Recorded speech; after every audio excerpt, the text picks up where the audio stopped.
So imagine you're in a really busy coffee shop. Oh, yeah. You're traveling, and you want to order a drink. You've practiced your English sentence perfectly in your head. Right. You know exactly what you want to say. Exactly.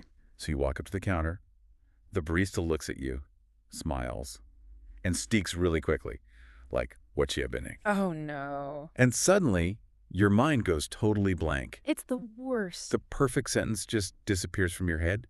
Your heart beats faster, and you just, point at the menu and say, "Coffee, please." It is a very, very stressful feeling, and honestly, it's incredibly common. You know the words, you know the grammar. When you're just sitting alone in your room, you can make perfect sentences. Right, like no problem at all. But the moment a real person speaks to you, your mouth just doesn't want to cooperate. It feels like your brain simply shuts off. It really does. And so if this exact situation happens to you, please listen closely, because we're talking directly to you today. Yes, we are. And let me say something very important right at the start. Your English isn't bad. Not at all. You're probably quite smart. You might actually be learning English the right way, but you're just practicing the wrong things. That's exactly right. Today, we're taking a deep dive into a very helpful text called The One Truth About English Nobody Tells You. It's a great piece. It really is. And our mission in this deep dive is to look at why this blank brain panic happens in real life. And more importantly, we'll explain step by step exactly how you can fix it. Yeah. And we're going to take our time today. We'll go slowly and clearly. Good idea. First, we'll talk about why the English in your textbooks might actually, hurt your natural conversation. That's a big one. Then we'll talk about how to stop translating every single word in your head. And finally, we'll give you a really simple 10-minute daily method to build your speaking confidence. So let's just start at the very beginning. Okay. Before we can fix the problem, we need to diagnose exactly what happens in your head when your brain goes blank. Like, why does all your knowledge just disappear? It's a great question, Yeah. because it really feels like the brain is just broken. Yeah. But what's actually happening inside the mind during that coffee shop moment? Well, it comes down to a difference between two types of knowledge in your brain. Okay. There's passive knowledge and there's active knowledge. Let's break those down because they live in completely different parts of your mind. Got it. So passive knowledge is the English you receive. For example, you see a word in a book and you understand it. Right. Or you hear a teacher speak very slowly and you know what they mean. Okay, let's pause there for a second. So reading an article or listening to a slow video that's mostly passive, Exactly. my brain is just sitting back and accepting the information. Yes.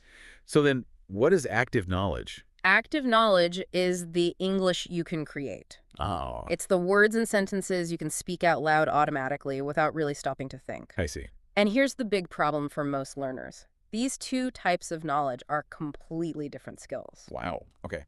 Yeah, you might have a massive amount of passive knowledge, but very, very little active knowledge. That makes perfect sense. Uh-uh. So the English we learn in a classroom, where we read books and take written tests, that is almost entirely passive. Yes, it is. You're training the wrong skill for conversation. Yeah. And, well, there's another major problem here. What's that? There's a huge difference between textbook English and real spoken English. Sure. In a textbook, everything is perfectly clean. Every letter is pronounced. But real life is messy. Very messy. Let's look at a clear example from our source text. If I ask you, carefully and slowly, what did you do yesterday?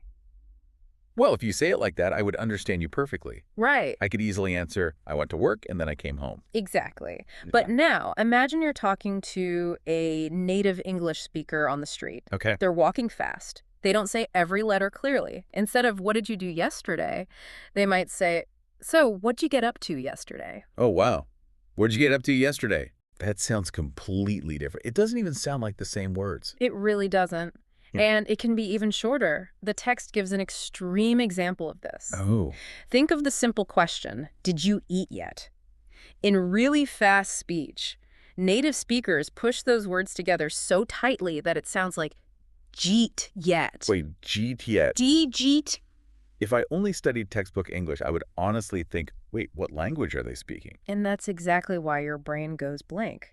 If you've never trained your ears to hear those fast, connected sounds, your brain simply won't recognize them. Right. Your brain cannot connect the sound jeet yet to the textbook words, did you eat yet? This reminds me of the driving analogy in the text, but let's really think about how this works. Yeah.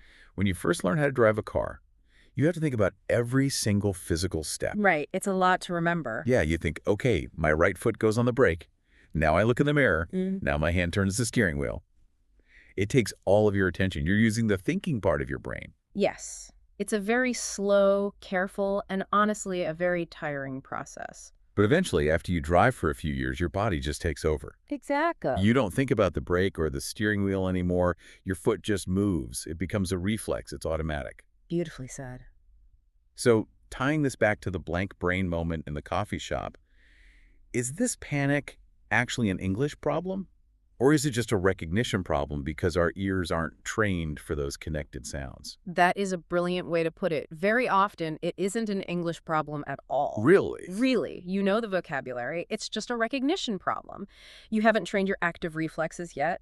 Your brain is still trying to drive the car by looking at a textbook instead of just feeling the road. Okay, but if the goal is to make speaking as automatic as driving a car, why do so many learners study for years, get amazing test scores, and still struggle to order a simple coffee?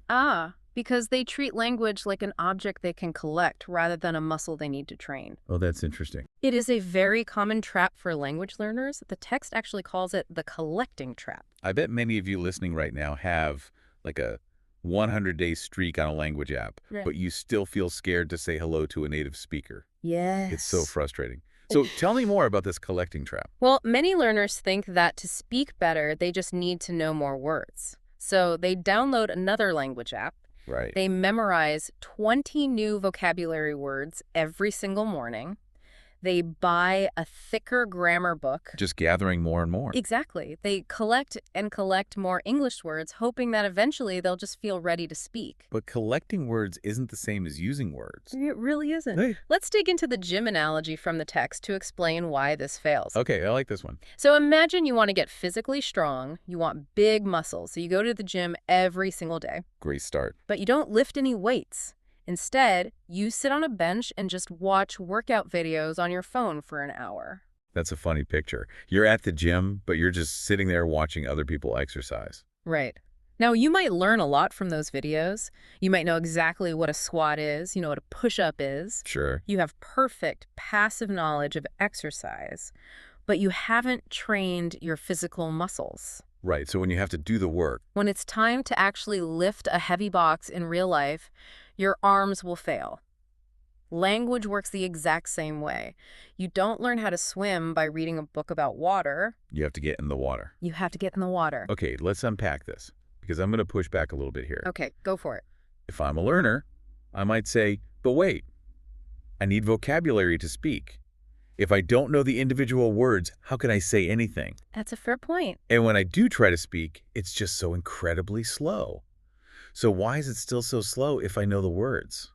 Because when you just collect single words, you suffer from the translation delay. The translation delay. Yes. This is exactly what happens in the brain when it panics. It's a slow, unnatural process. Let's actually walk through the exact steps your brain takes when you translate during a real conversation. Okay. First, you think of an idea you want to share. Okay, step one, I have an idea. Second, you create the sentence in your native language in your head. Right. Third, you start translating it into English, word by word. Oh, this is getting complicated. Fourth, you stop to check the grammar rules, like, wait, is it past tense? Do I add an S? Yes, I do that all the time. And fifth, you search your memory for the perfect vocabulary word you studied on your app last week. Oh, wow. 1, 2, 3, 4, 5 steps. Yeah. That is a lot of mental work for one simple sentence. It's way too much work. When you translate in your head, you're using the math part of your brain. The math part. Yeah, you're calculating. But conversation happens fast. By the time you finish those 5 steps and you're finally ready to open your mouth, the other person has already moved on to a different topic. The opportunity's just gone. I see the problem. But if I don't translate in my head word by word, how do I actually build a sentence? Don't I have to put the individual words together one by one? That's a very logical question. But the answer is no. No. Building sentences word by word is exactly what causes the delay. The solution to stop translating is to learn ready-made chunks and to understand the natural rhythm of connected speech. Chunks. That's an interesting word.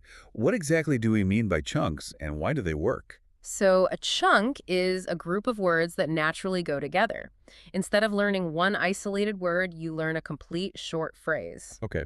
Think of your brain's working memory like a small desk.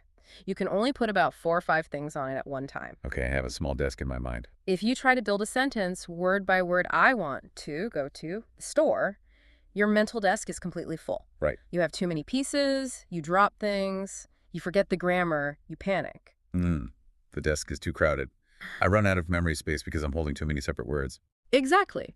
But a chunk acts like a single file folder. Let's look at the word idea. Okay. Most learners just memorize the single word idea and its translation. But that doesn't help you speak. Instead, you should learn the chunk. That's a good idea. Oh, I see. That whole phrase goes into one file folder. I grab the whole folder at once. That's a good idea. That's just one item on my mental desk instead of 4. Yes. You can also learn chunks like, I have no idea, or do you have any idea? Right. You practice the whole phrase together as one single unit. Your brain doesn't have to build the sentence from zero. You just pull the folder out of your memory ready to use immediately. It saves so much time. You bypass the translation step completely. And learning chunks also helps you with the next crucial concept, connected speech. Connected speech. Yes. Natural English blends words together. The rhyme is smooth. Words don't stand alone like they do in a book. Yeah, the source text gives some great examples of this connected speech. If you read a sentence in a textbook, it might say, I want to go to the store. Every word is separate. Very separate. But when native speakers talk, they blend it together. Yeah. It becomes, I want to go to the store. Yes, want to becomes wanna har. And there are many more common examples. Like what? Well, the words did you often sound like did ya. For example, did ya go to work today? Oh, right. And could you? Sounds like could ya, like could ya help me with this? Exactly. And have you sounds like have ya. Like have ya seen my keys? Here's where it gets really interesting and honestly, a bit ironic. Why is that? Think about this. If a learner spends hundreds of hours studying the perfectly clean textbook version of a sentence, they're actually making it harder to understand native speakers because nobody speaks like the textbook. That is a really big point. The perfect textbook is actually your enemy in a real conversation because your Oh. brain is listening for perfect separate words. But real English is connected. Real English is blended. Okay, so let's summarize where we are. We know we need to stop collecting single words. We know we need to learn chunks, and we need to train our ears for connected speech. But here's the big practical question. How do we actually practice this? Yeah. Especially if we don't live in an English-speaking country and, we don't have native speakers to talk to every day. That is where listening comes in. But we have to be very careful here.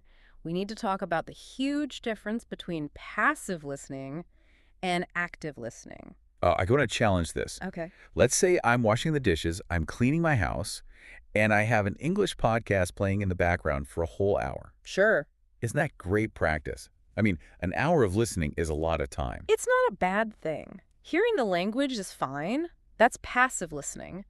But it's not going to fix your blank brain problem Why not? because your brain isn't fully focused. You aren't training the muscle. You're just listening to the music in the gym. Ah, I see. To truly move your knowledge from passive to active, you need active listening. So active listening requires my full, complete attention. Yes. And the good news is, it doesn't take an hour. Oh, really? The source text gives a wonderful logical method that only takes 10 minutes a day, but it's 10 minutes of intense focus. Only 10 minutes. That's very manageable. Let's walk through how this method actually works. What's the very first thing I need to do? Well, first, minute 1, you find a very short piece of natural English. Okay. It could be a 30-second clip from a podcast, a small scene from a TV show, or a YouTube video. Doesn't matter what kind. Yes, it must be real, natural speech. Don't pick a slow audio file from a textbook. You want real rhythm. Okay, I have my short, real video clip. Now, in minutes 2 and 3, my normal habit would be to turn on the subtitles so I can read along. Should I do that? No, absolutely not. For the first few minutes, keep the subtitles off. Don't read anything. Just listen to the clip 2 or 3 times. But what if I don't understand it? Don't worry if you miss some words. You're just trying to catch the feeling. What's the main idea? Are the speakers happy? Are they arguing? Just get your ears used to the overall speed. Got it. So I'm just getting comfortable with the noise. But eventually...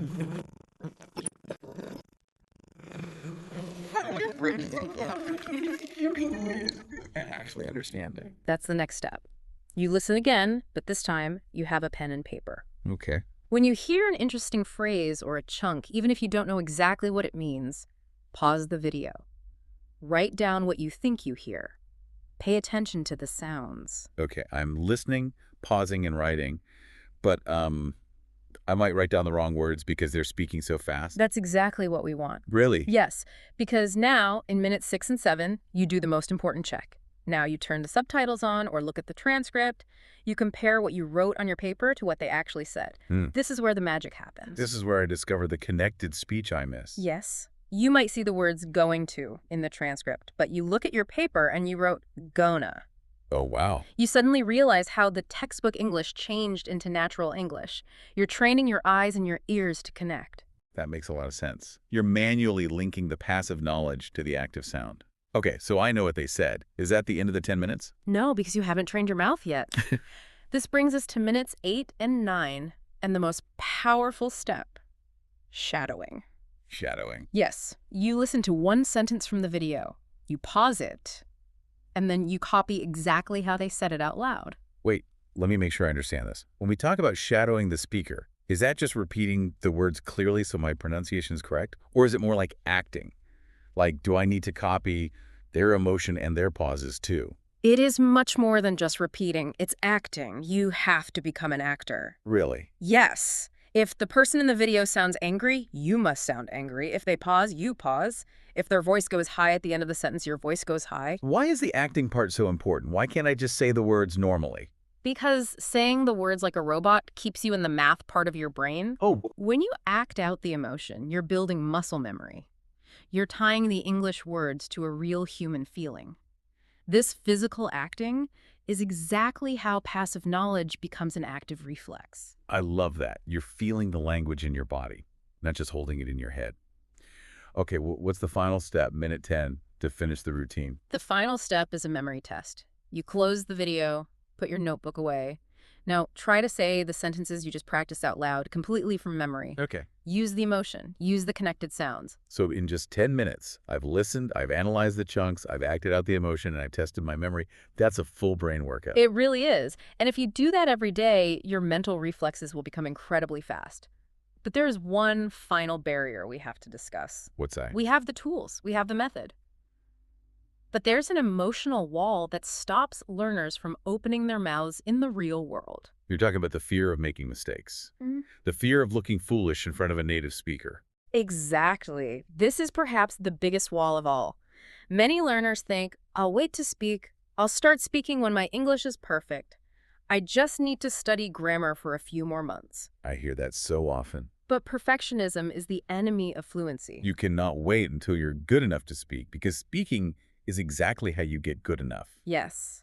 You have to accept that you'll make mistakes. You'll forget words. You'll use the past tense instead of the future tense. It happens to everyone. You'll feel embarrassed sometimes. All of those things will happen, and it's totally normal. The source text has a great analogy about young children here.